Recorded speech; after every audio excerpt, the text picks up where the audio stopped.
Up on the screen, we've got a comment in that we've been told that reference-based pricing is the #1 reason brokers get fired. Certainly has happened when reference-based pricing doesn't work.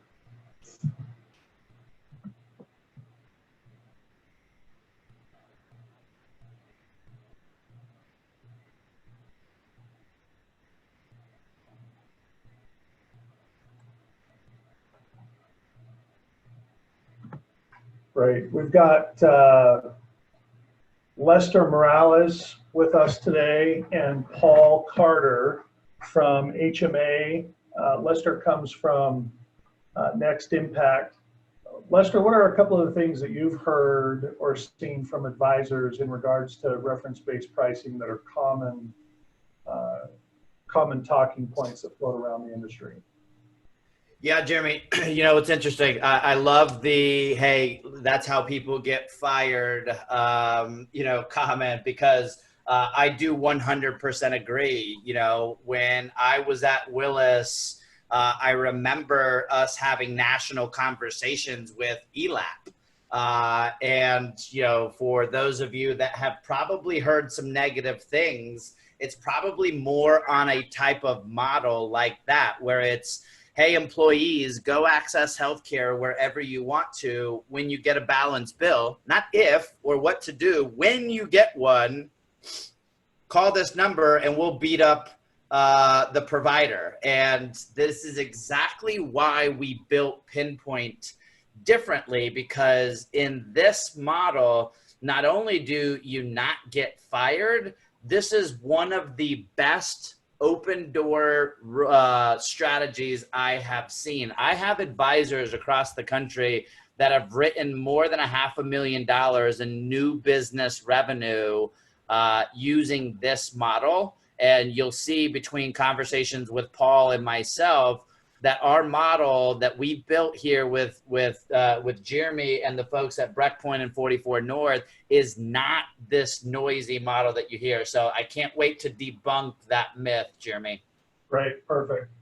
And leading into what we're going to talk about today, we've got another comment in the chat section. Also, #1 reason people are getting hired is reference-based pricing versus the common VUCA thing, and that's absolutely true as well. And so we'll get into that.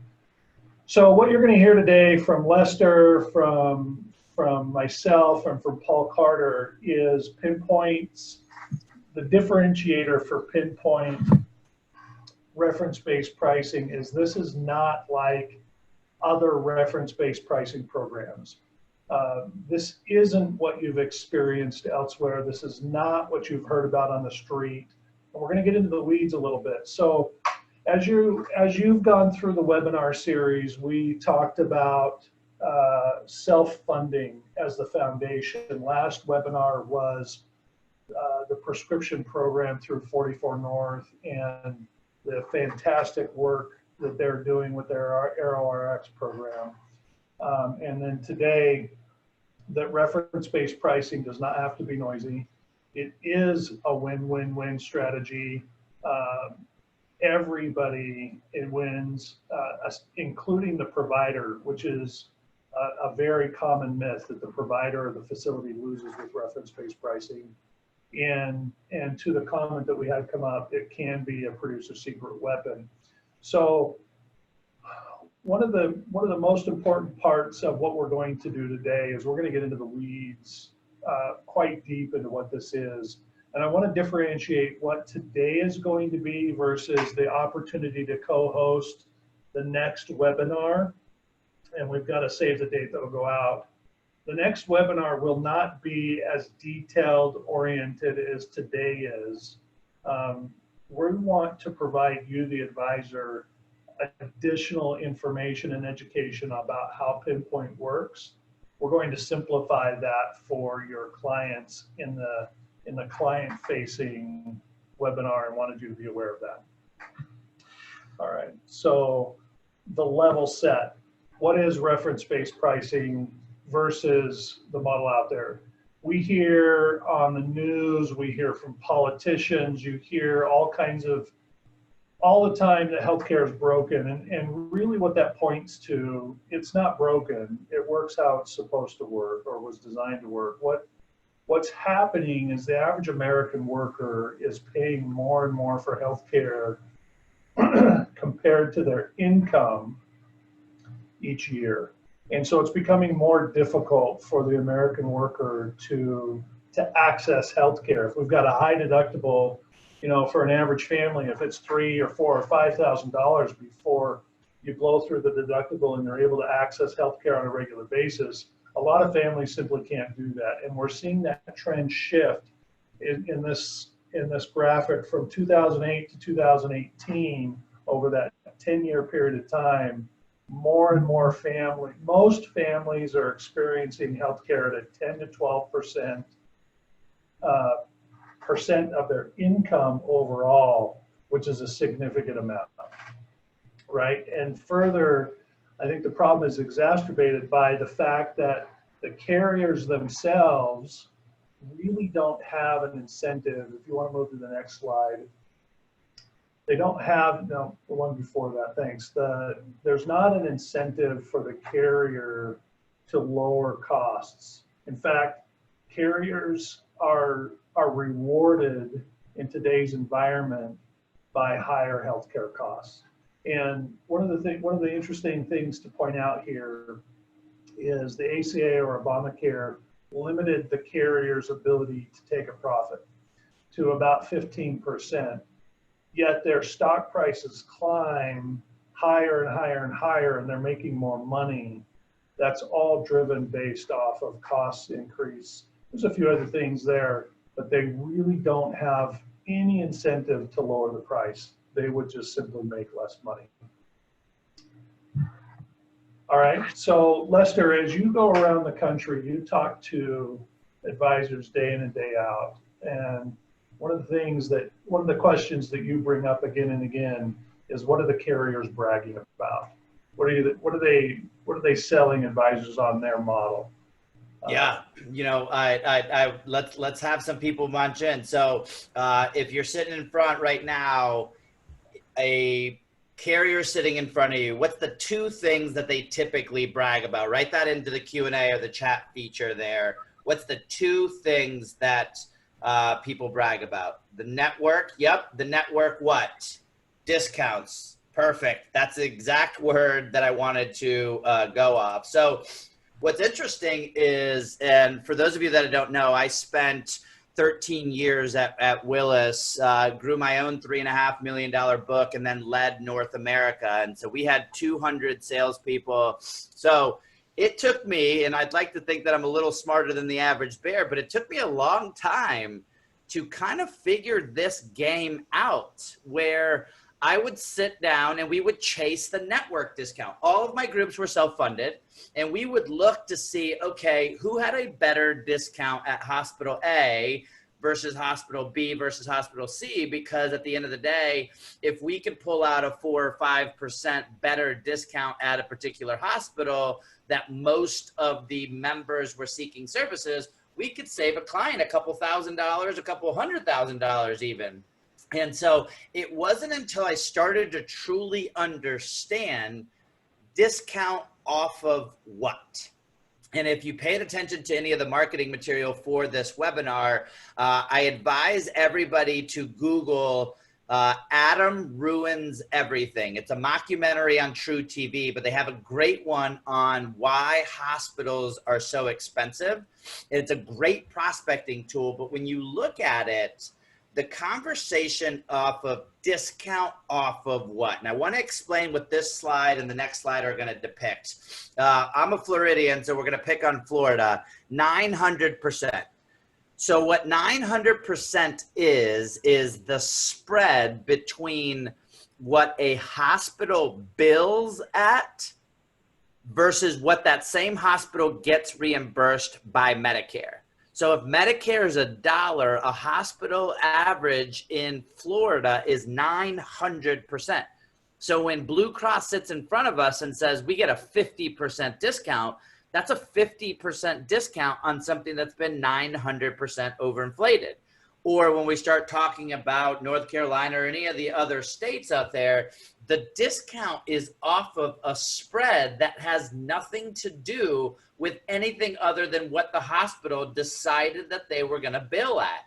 So this is a slide using Medicare data to populate this, and across the country, at least for just these hospitals, 197 hospitals across the country, the average here for specific DRGs. So again, we just took really something super easy and looked at this and said, okay, for this particular DRG, this one service, across the country, almost 200 hospitals, if you'll see there on the bottom left-hand corner, almost 600% of Medicare that they're billing at. So again, if the carrier at a particular hospital in which you're having this service done is saying that they get a 50% discount, they get a 50% discount off something that's been overinflated nearly 600%. Now, if we take this down another level, the RAND study, and if you haven't seen this, we're going to include this as part of the follow-up. This is the brand new RAND study that came out last week. And it says that at the end of the day, after the discount, your clients are paying roughly 250% of Medicare. So that's after the carrier gave us their best discount across the country. It's about an average of a 250% Medicare. Now, our entire block of business, you'll see down here, is averaging 164% of Medicare. So when people ask us, how does it save money? The reality of it is that spread between what it is reimbursing is where the savings is coming from. Now, the best part about it is, and you're going to hear this from Paul, is that the model is just constructed so differently that you're not going to hear the type of noise that you know it's happening here. So here's what I want you to think about when we go into Paul's section here. Who else is doing reference-based pricing? One, every hospital is doing reference-based pricing. Think about a hospital plan. A hospital's plan for their own employee benefits, for their own employees, says, if you come into our hospital, it's great benefits. But if you go down the street to hospital B, we're going to limit the plan and how much the plan is going to pay. That is exactly the same as reference-based pricing. Two, the entire state of Montana. The Montana Employee Benefits Program for their state employees is on a reference-based pricing program. And the lady who runs that program is a huge proponent of it nationally, and actually is working towards helping others support this. And then last but certainly not least, all of your out-of-network claims. Think about how an out-of-network claim happens today underneath your traditional BUCA plan. The plan is going to say, well, we don't have a contract with whatever hospital. We're going to pay usual and customary. Usual and customary is the same thing that we call in reference-based pricing reasonable and allowed.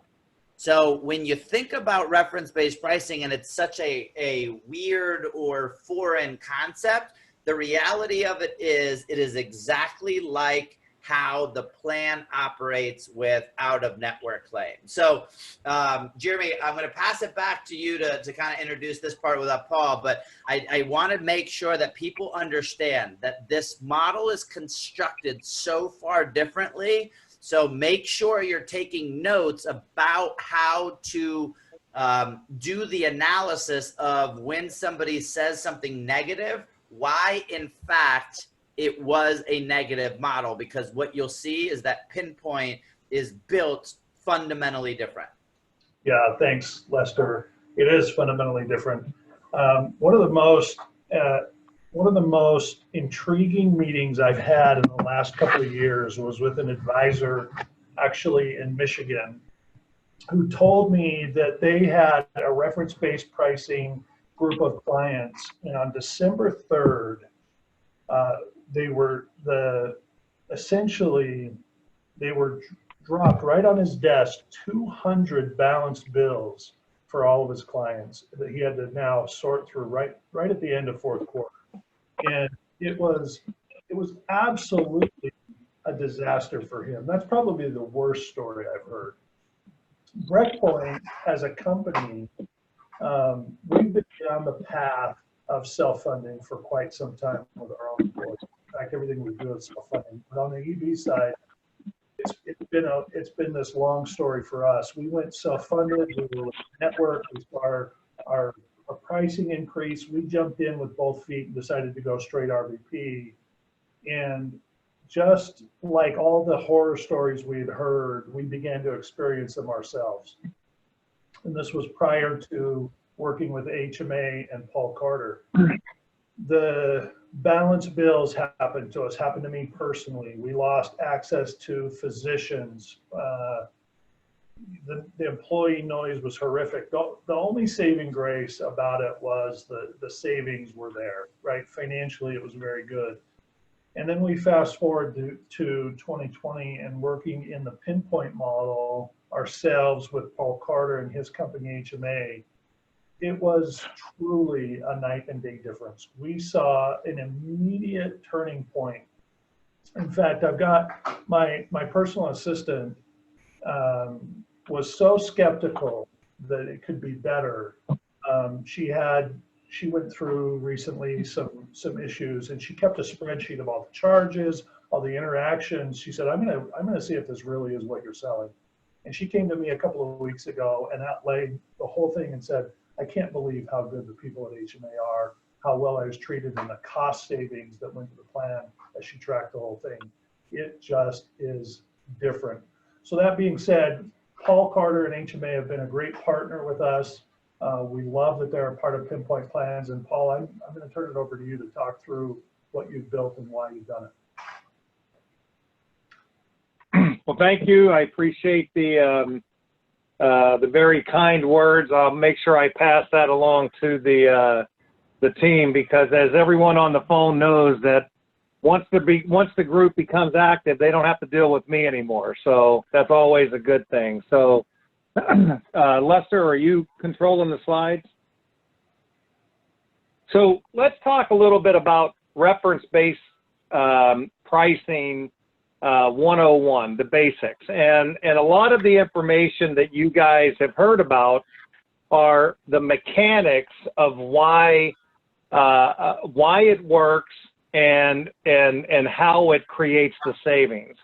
You know, you're using a cost up methodology, a known cost up methodology for the providers. A key point on that to understand is that this is the individualized cost of each and every hospital provider in the country who participate in Medicare, Medicaid, which accounts for about 94% of the hospitals in America. So make no mistake about it, an ACL repair at Stanford is going to cost significantly more than an ACL repair at a local community hospital, even under Medicare standards, because Stanford Medical Center's costs are higher. So this is based on their individual fully loaded costs of their facilities for every service. But I want to make it, I want to point out before we get too deep into this, something that people don't, in our model especially, in the PinPoint model, it's not just the mechanics associated with, instead of trying to calculate a charge on some unknown substantially inflated charge master down, we're going to do it off of a known cost up approach. The other key aspect of the PinPoint model is simply saying we think it's important to actually know what the cost is going to be before the service is rendered. It's a fundamental difference between how this program works and every other program. We don't think it's asking too much that for every non-emergent care that involves these high-cost services, such as facility-based services, high-cost diagnostics, dialysis, and those kinds of things, to know what the cost is. So this is not just simply a mechanism of calculating the cost, but it's also a mechanism that brings something that is absolutely not readily apparent, not readily part of the healthcare delivery system, which is called competition. And by the way, when Jeremy said that the healthcare system is not broken, it's working exactly the way it's intended to.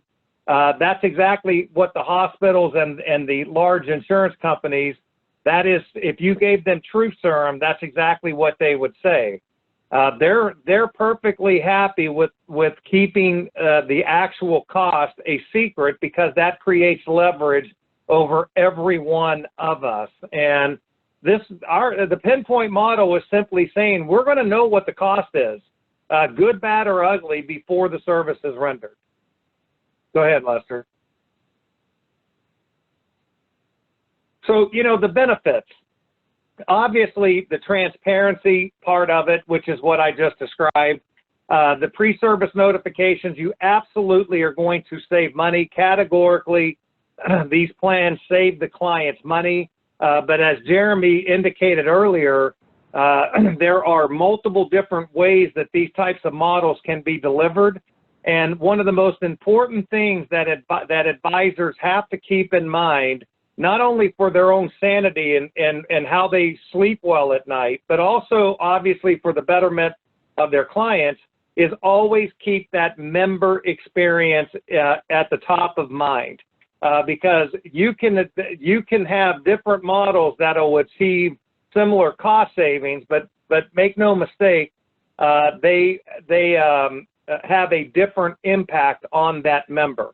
Another thing that it talks about, like network access fees or network, the access to the provider community. You know, reference-based pricing is just one part of this entire program. Being able to access bundled pricing arrangements around the country with ambulatory surgery centers and tertiary care centers, where you eliminate the infamous non-par anesthesiologist claim. Being able to build customized networks for all of the employer groups that participate under the plan. Be able to get creative and develop community-based programs in your local communities with your local providers. These are all things that are all part and parcel of the PinPoint plan, and then we are able to leverage all of those wonderful programs to support that local community and wrap that thing with a reference-based pricing model, which allows for continued cost savings and plan protection when people access services outside of the community. All of these types of things are inside of the PinPoint health plan system, and they're all vital to the overall success. So there's 3 delivery models. The first one, I call it gotcha or scorched earth. The 2 primary deliverers of this model are ELAP and AMPS. I am not a fan of this model. Everywhere I personally go in the country, I have to clean up the mess that these guys created. As Lester said, it's a very minimal pre-service support, very minimal pre-service advocacy. It's always their model contends and believes that the maximum leverage is obtained after the service is rendered, because the provider can't go undo what they did. And on paper, that may be true, but in reality, they're placing the members and thus your clients in harm's way. And the other thing I will point out is that these are non-integrated models. So what that means is ELAP, for example, is not a third-party administration company. So they have to partner with they have to partner with the TPA.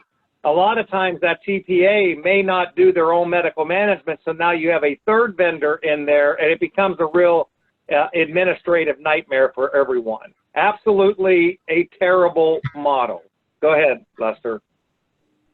The next one is what I call the inform but not engage model. And this is where basically everyone else is.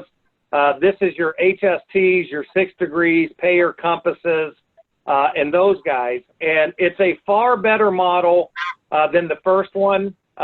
In fact, when I started our program about 7 years ago, we operated under this model. We were the TPA, and I hired HST as our value-based pricing vendor.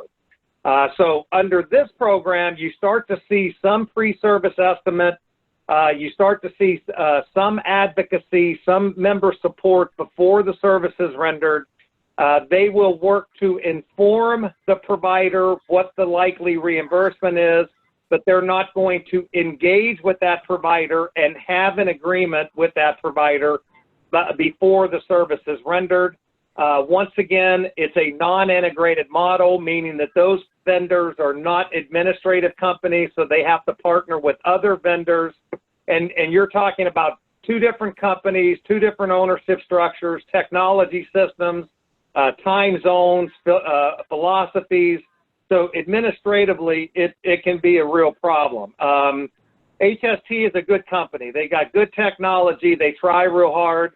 But I will tell you, it did not work for us because having something as important as the advocacy not under our direct control was a problem. So when I needed them to do something to support our advisors and our clients, I was at their it was up to them whether or not they were going to do what I needed them to do, and that's not something that I take real kindly to, and thus we built our model, and we're the sole source provider in the country that does this type of model. And it's the PinPoint model, and we've already talked about several things that are absolutely materially different. Number one, the integrated network solution, the ability to customize the network solution. Number two, this is a fully integrated model, and with PinPoint, you are talking fully integrated. I mean, you're not talking only the full administration, all of the advocacy, medical management, and networks, but you're also talking the integration of Breakpoint from the stop-loss carrier and 44 North from the specialty network or a pharmacy solution network. So it is a absolute fully integrated program.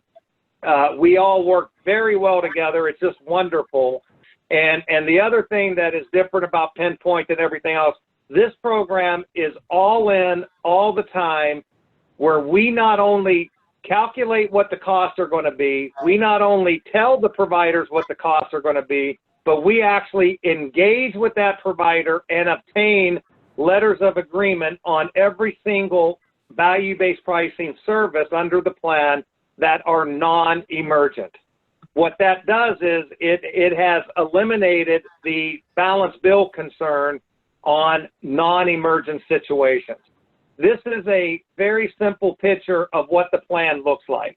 Once again, with the member's experience front and center, what we do is we say that 80% of the encounters, which are your doctor's visits, your labs, your radiologies, your DMEs, what have you, we don't want those services impacted. We want members to be able to obtain those services in much the same manner that what they're used to under a PPO program.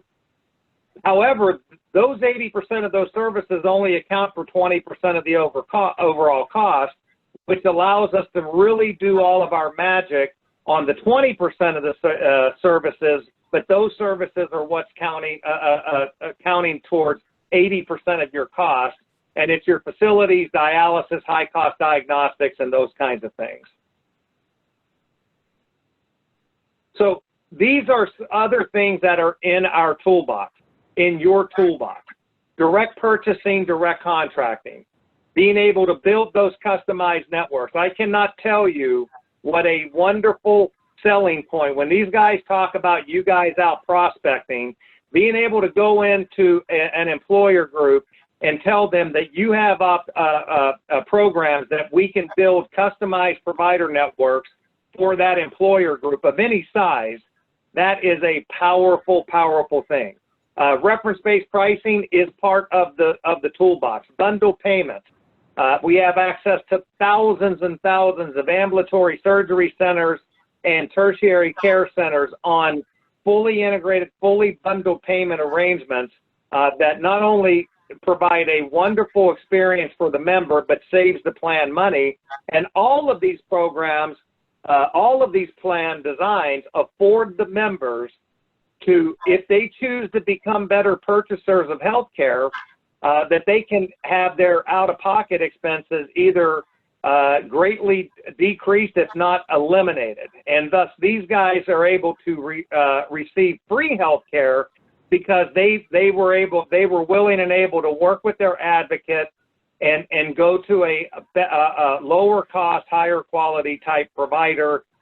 So it's a full suite of services and products that you guys have available through the PinPoint plans.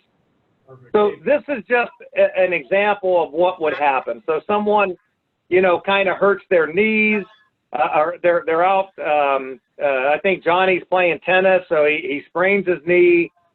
He goes to a network provider under a PPO. They may or may not have a prior auth requirement, what have you. Under these types of programs, under an integrated model, let me try to paint a picture for you. We beg, borrow, steal, bribe, whatever you want to call it, to get the members engaged in their health care. And we do that by saying, before you go to a hospital for a non-emergent situation, in a non-emergent situation, call us. And that is their entry point into becoming a better purchaser of health care.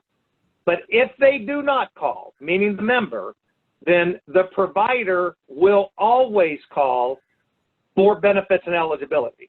I want to be very clear about this point. If a provider of services, any provider of any medical services, provides their services without verifying benefits and eligibility, their system failed. In our model, when that provider calls up to verify that the member is in fact eligible and the service is in fact covered, our customer service people are trained and equipped to get that over to the advocate right then and there so they can start working that case. The other entry point into the program is through the prior authorization process. So all of the services that we do the value-based pricing model under, they're going to require prior authorization. So when the provider calls up to obtain a prior authorization, which determines medical appropriateness, our clinical staff is also equipped to know what kind of plan this is and know that what kind of service this is, and thus they're able to get that case over to the advocate at right then and there. And so the two paths, the advocacy path and the clinical management path, are working parallel with each other. The whole point of the PinPoint model is get the case to the advocate at the earliest possible point. That's when the magic happens. That's when we're able to do the pre-service negotiation, get that signed agreement.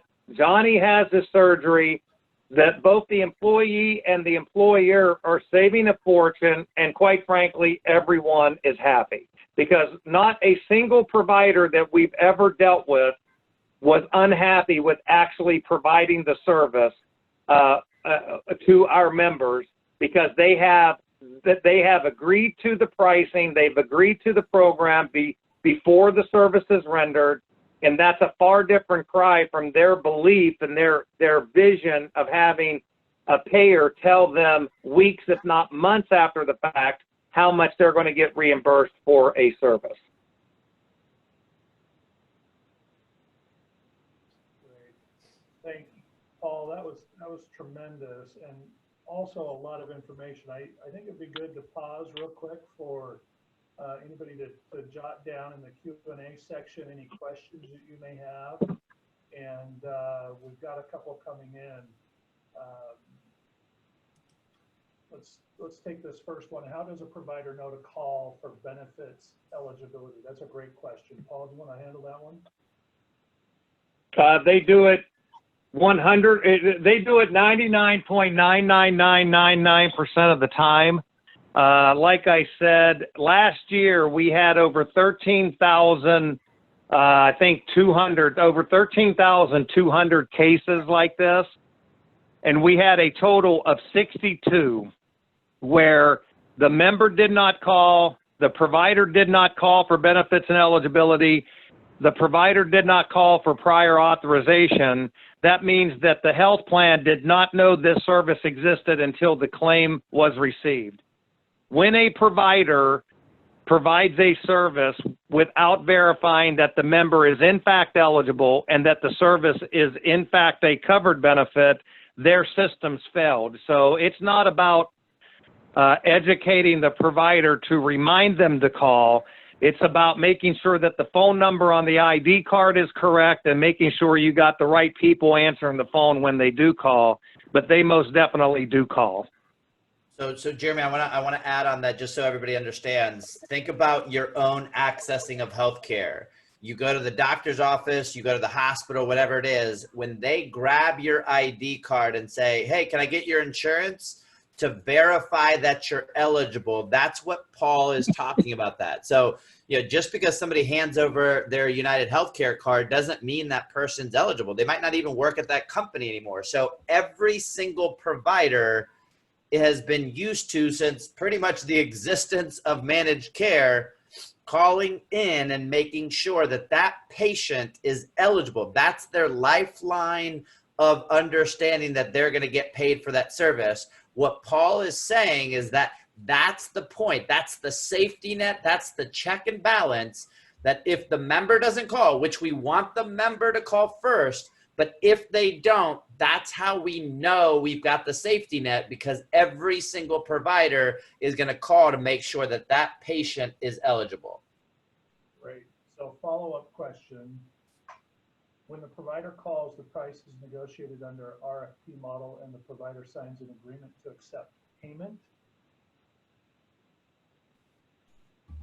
So Paul, walk them through the agreement. So provider calls, the advocates are having the conversation about what the reimbursement is and the single case letter of agreement. I think that's where that question's going.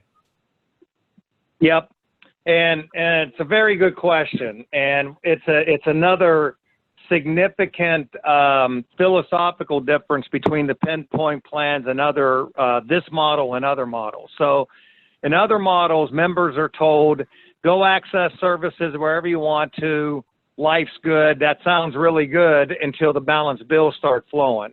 Under our model, we want to engage with that provider and we want to have an agreement with that provider before the service is rendered. So it's a completely different philosophical approach. And what happens in our world is our number one goal is always to get the member into the originally requested facility. So like 99.8% of the time, we're going to get a referral into our company, and it's going to be, I want this member to go to this provider to have this service on this date. Very, very seldom do we get a call that says, I have a member that needs this service, where would you like us to send them? That doesn't happen very often. So we always have a requested provider when we get that referral request in. Philosophically speaking, that's where we want the member to go to. We are successful about 75% of the time, meaning that 75% of the cases we get in, the member has no other conversation, no other decision to make. Everything is taken care of. We have a signed agreement with that provider. Life is good. The other 25% is broken into where the member is given an option to go to another provider. That 25% is broken into two kinds of cases. Number one, when the originally requested provider is simply the inappropriate place to get something done. No one should ever go to a hospital to get an MRI, period. It doesn't matter if the hospital accepts the plan's reimbursement, the employer is still, and the member is still paying $1,500 for something we can buy all day long for $300. So we will always try to get the member out of a hospital setting into an ambulatory diagnostic center because the costs are so dramatically lower. And then the other side of that equation is when that originally requested provider will not accept a reasonable reimbursement rate. They simply are saying, we'll give you a 5% discount and that's it, take it or leave it. Under that scenario, our advocates are reviewing other alternatives in and around their community, their service, their geographic location, and then our advocates will contact those other providers. They will work out agreements with them, and then they will work directly with the member and or their family members as appropriate, and then the members get to make that choice. I can go to one of these three providers. They've graciously accepted that they would love to take care of you. They've all agreed to waive your deductible, whatever, or I can continue to go to this other, this hospital, the original one, and then they know what the financial ramifications would be if they decide to go that route. So at the end of the day, our goal is to have those signed agreements in every situation that's non-emergent before that service is rendered. So real quick, one last follow-up. If a member calls an advocate, the understanding is the advocate is going to steer to the best provider at the best price when they can. And does then, is that where, so the question is that where they get no-cost care by using the advocate's referral? Could you speak to that a little bit, Paul? Yes, the ability to negotiate significantly decreased, if not eliminated out-of-pocket expenses, are always part of an advocate's arsenal.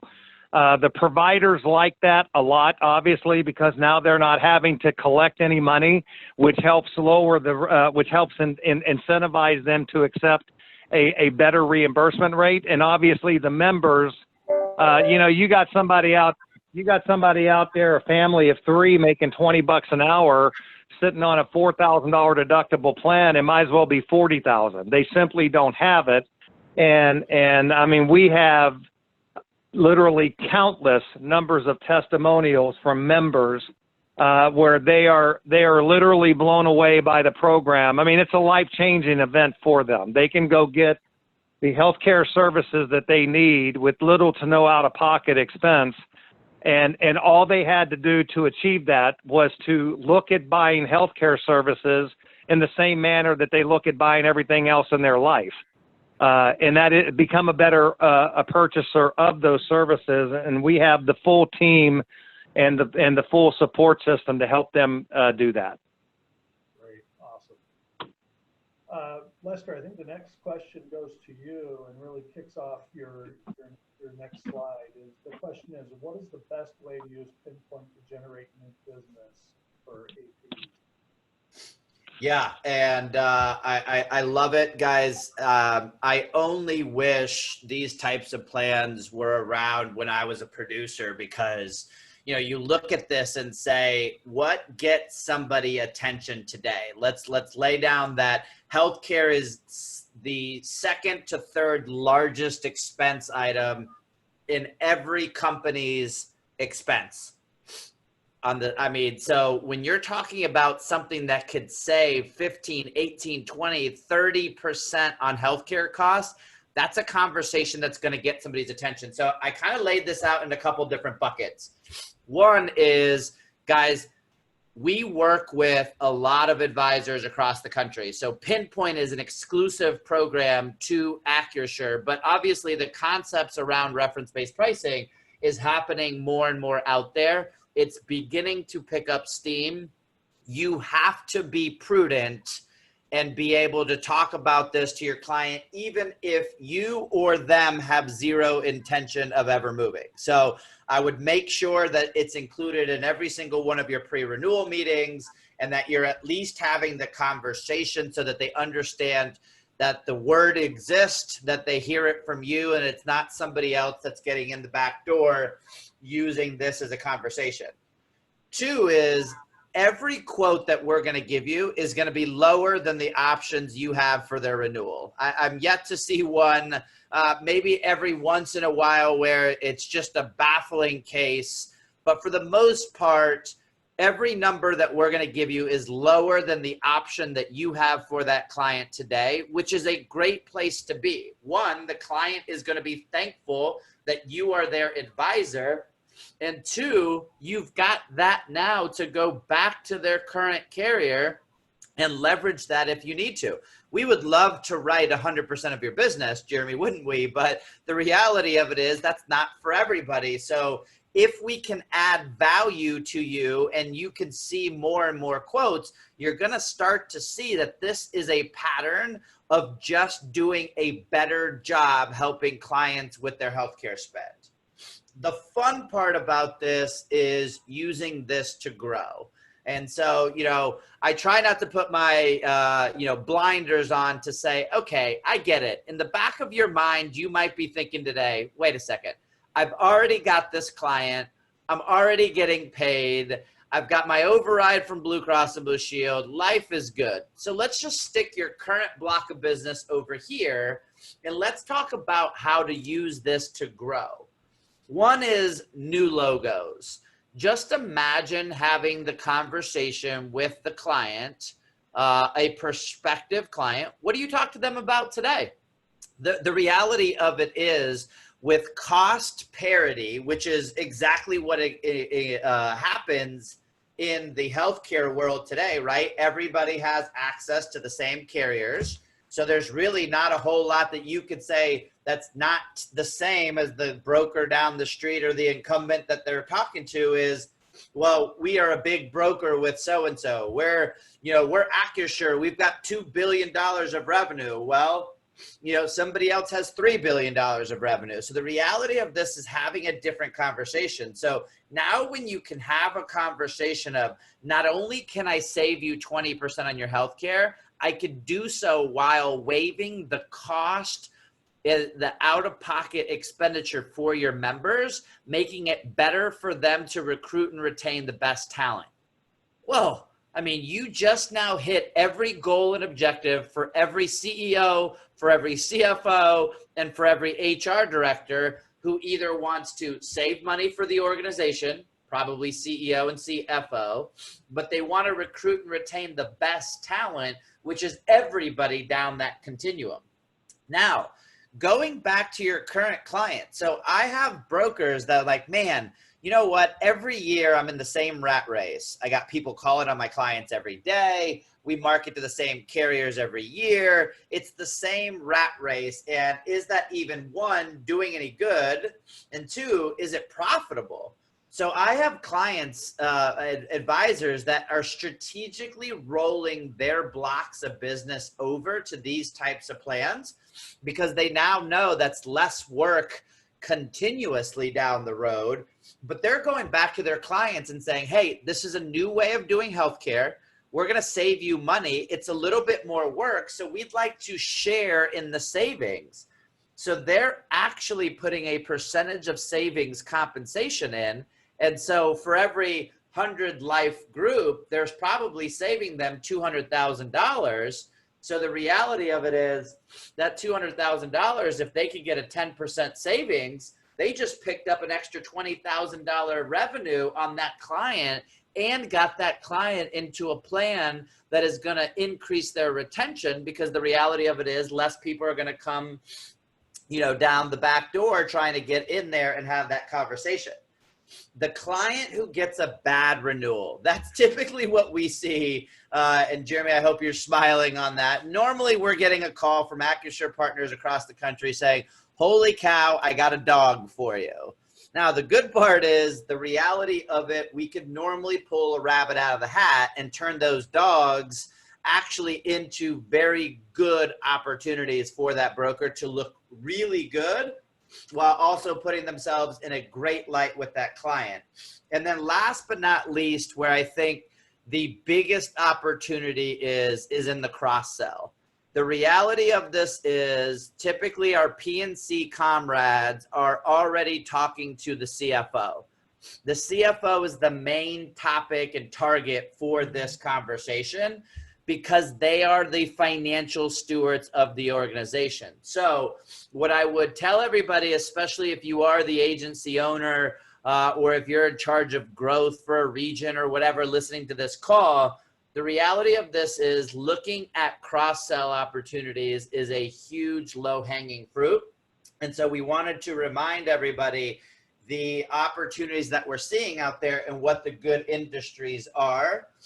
You'll see senior living by far one of the best. Why? Because they run their whole business off Medicare.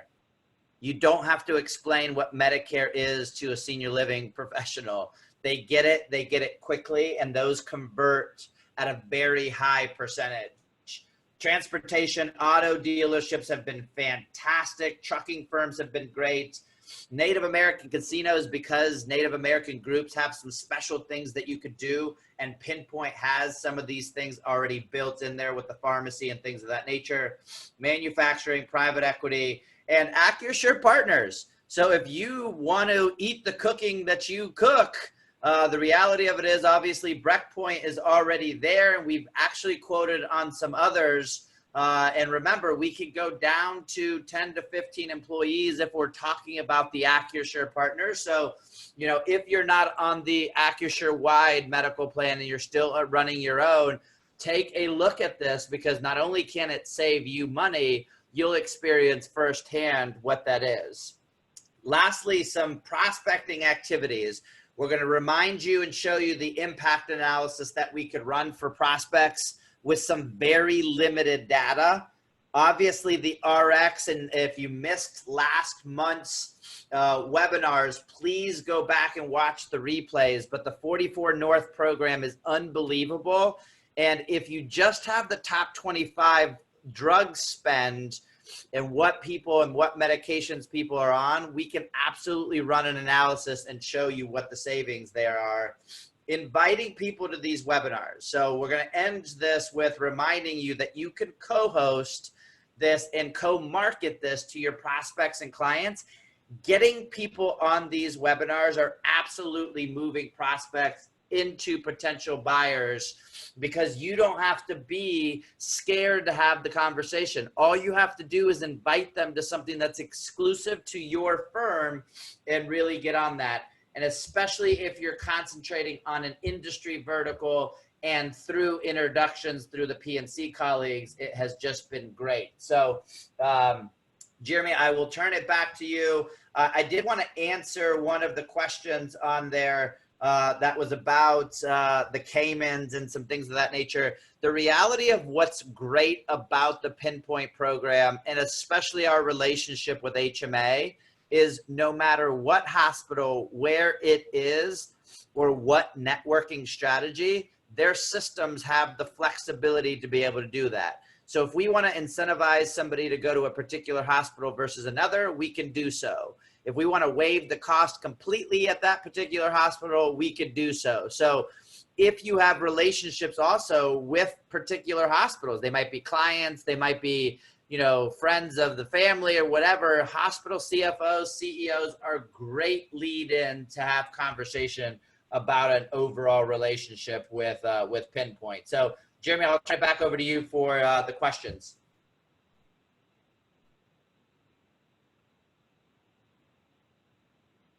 Jeremy, if you're talking, you might be on mute, sir. Thank you. Once again, any additional questions that you may have, please go ahead and type them into the Q&A at the bottom of your screen. So where do we go from here? Fourth quarter is now upon us, and I just want everybody to understand it is not too late to engage with an employer, a client who you feel could use an opportunity like PinPoint plans. Couple of things to highlight in some of the groups that we've seen so far. We had a 2,600 employer group realize, as it was quoted, nearly a $4 million projected savings through the PinPoint program. Small group, 20 employees. We anticipate they're gonna save $40,000. For a 20 employee business, that's an amazing opportunity. A mid-sized group, 250 employees, a little over $250,000 in projected savings. These are real savings, and as we've talked about in the past, in today's business environment, especially with COVID, having the conversation that I can save you money is going to open doors or be a great defense for you with your clients.